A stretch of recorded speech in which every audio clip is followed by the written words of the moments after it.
हामी चाहिँ यस्तो पानीमा नि काम गरिरहेको छौँ। रोपाइ गर्ने ठाउँमा पुरा जेसिबी, हाम्रो जेसिबी भनेको यस्तो हिलोमा नि काम गर्छ है गाइस। एकदम दामी छ, हस्दैन एकदम यस्तो हिलोमा नि हामी काम गरिरहेको छौँ। पानी परिरहेछ, काम गरिरहेछ है त। एकदम हिलो ल हेरौँ गाइस, यस्तो छ कि हिलो जेसिबी डन कुदिरहेछ।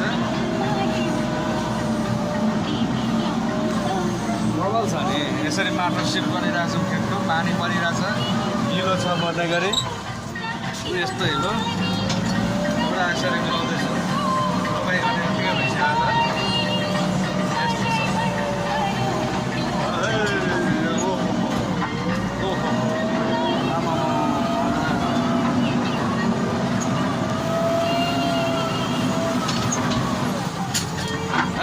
प्रबल छ है होला, हेर्नुपर्छ है जेसिबीको कमाल